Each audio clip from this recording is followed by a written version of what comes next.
All right, welcome back, everybody. So this week, I answered the question, why do you use so many different coatings, and what's the best industrial water-based products on the market? Let's get to it.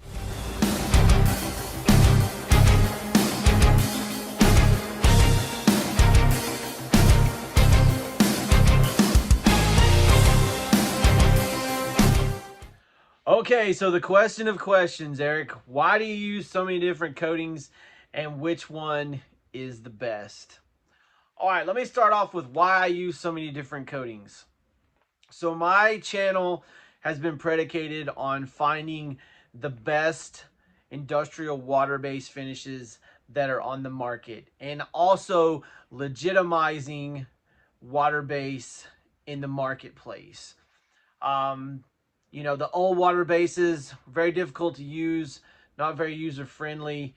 And let's just face it, they didn't hold up as well as solvent finishes did. So I started testing water-based finishes and started finding out that they were at least as durable, if not better. Now, the technology that we have is surpassing that of solvent-based finishes. It's kind of already been surpassed in exterior, and we are getting closer and closer with interior coatings to surpassing some of the best. We already have coatings that will stand toe-to-toe with conversion varnishes. Water-based is completely obliterated pre-cat lacquers. And now we're getting to the point where some of these water bases are getting to be as good as solvent-based 2K polyurethanes. And I foresee that continuing because that's where all the new technology and R&D that I see from some of the companies that I'm involved with, they're working towards water base. They still have solvent lines, but those have become a commodity type product. So that's part of it. Also, I am trying to educate the marketplace and showing the benefits of water-based coatings. I love water-based. I love the idea of it. Um, I'm just a huge fan and proponent of it, and I think that it's the future of the coating industry. Now, who do I think the best is? That is a very loaded subject. I have personal preferences, but first what I'm going to do is run down the coating manufacturers that I think have the best water bases on the market. And a lot of these products are interchangeable with each other from product to product.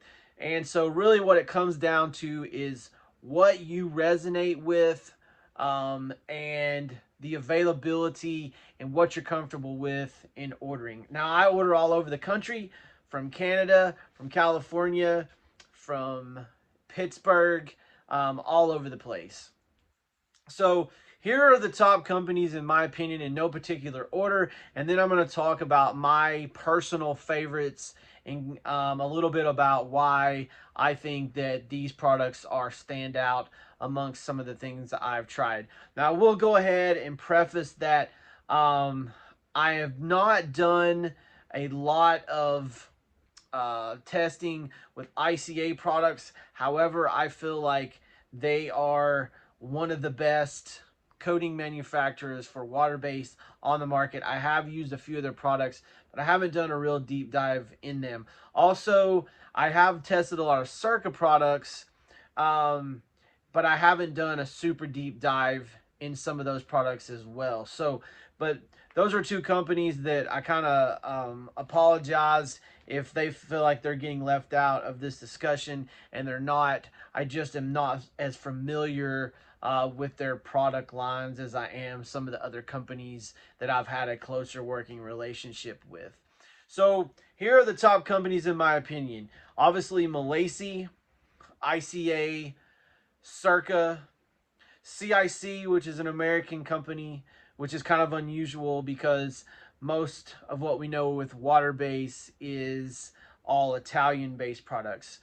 Renner, Envirolac, which is another kind of outside one there. They're in Canada, and they're putting out some of the finest water based materials on the marketplace.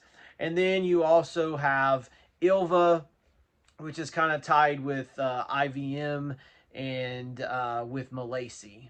So those are the companies. If you want to use waterbase, those are, in my opinion, the best of the best that's out there.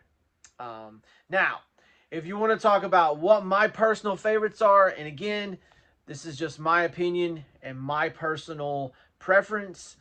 So on the primer side, the top primers, in my opinion, are as follows.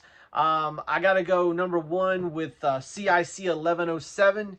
If you're looking for a primer that can block, looks like a top coat, is pretty much bulletproof. It can take like 50 rubs with acetone.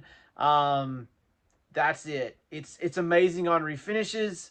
Um, it can also work on new wood as well. Awesome primer. Number two, I'm going to go with the Renner 602. That is another blocking type primer that can be catalyzed up to 18%. I did a video where I went 20%. If you're doing new wood, no sense into that. But it's a premium primer. Looks like a top coat. It is a little bit slower in terms of sandability time. It's one of those primers you got to let sit overnight before you put another coat on, because it just doesn't sand well. Number three for me is the MDF Mercenary in Viralac 170. Man, that stuff is incredible. The highest solids I've ever seen in a water base. It's like a polyester in terms of this amount of solids it has. 70% solid. Now that is by weight. What you're actually getting is somewhere in the 62 to 65 range. Absolutely the ultimate primer for MDF. It also is very unique in that you can use it as a single component and put a two-component product over it, and it doesn't soak all the way down into the wood fibers or the MDF grain and pull it back up. So Envirolac is definitely in my top three primers. Next would be, for me, 643 by Renner. Just all around great one. I think that was probably a couple of years ago, probably the best primer on the market until I got a hold of some of these other ones. So those are kind of my top picks. There's other options out there, but those are the ones that you're going to see me use day in and day out. I do like Circa's 2K primer. My only issue with that one is a short pot life, which is sort of a similar issue with CIC 1107. Very short pot life. But it is an amazing primer. And then also I have to give credit to ICA, their FAB 42, I think is right. I probably said that wrong. But they have a really great water-based primer. But anyway, those are my top picks. Okay, so on to top coats. What are my favorite top coats? What to me are standing out above the rest? So my number one pick is going to be Renner 688. That is a true 2K that has to be catalyzed at 15%. For me, this coating pretty much checks every box that I want, except for it could have a tad bit more vertical hang, which I have the ability to change with their water-based thickener. It doesn't take very much, about a tablespoon to a tablespoon per gallon, and it's pretty much, to me, one of the ultimates in water-based coatings. I would talk about would be Envirolac 200 or the 100 series.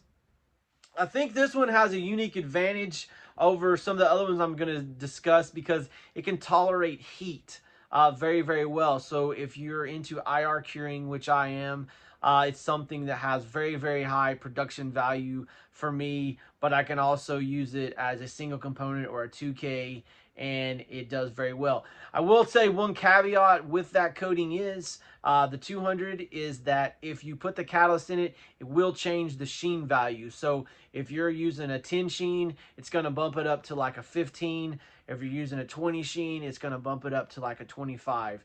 My favorite is that 15-20. I love that look, so a lot of times I go with that. Some people like a little more shine, but the catalyst in the 200 is is off the chain good. You gotta love it. The 100 series, you use a crosslinker in that one, or you can use the catalyst. I normally use the crosslinker, and it is a non-polyaziridine crosslinker, which I really like because I actually have an allergic reaction to polyaziridine, and that stuff does not like me. Other people are fine with it, so I do like the healthier choice, non-polyaziridine crosslinker. Obviously, you have the Malaysia HKR 114. I mean, that's a complete staple in the industry. I will say that one has a very unique look and hand to it that a lot of other coatings don't have. Very soft, waxy type feel. Looks beautiful. I love their sheens. Their sheens are so on point. Just a great coating. And then they also have a dark base HKA 114, I believe it is. It's a very nice coating as well. That can be used as a single component or 2K. I prefer to use that one mostly as a 2K because I find that as a single component it doesn't work that well. Now you also have the CIC 2800 series, which is sort of unique because that one you can catalyze. You can use it uncatalyzed or all the way up from 5 to 25%, whatever you want to put in there. That is a very nice coating as well. And I like the ability to have such a wide range of catalysts, where some of the other ones are a little bit more strict on the catalyst ratios. That one gives you a lot more room to play with. All right, so those are my top picks as of right now. That's subject to change tomorrow.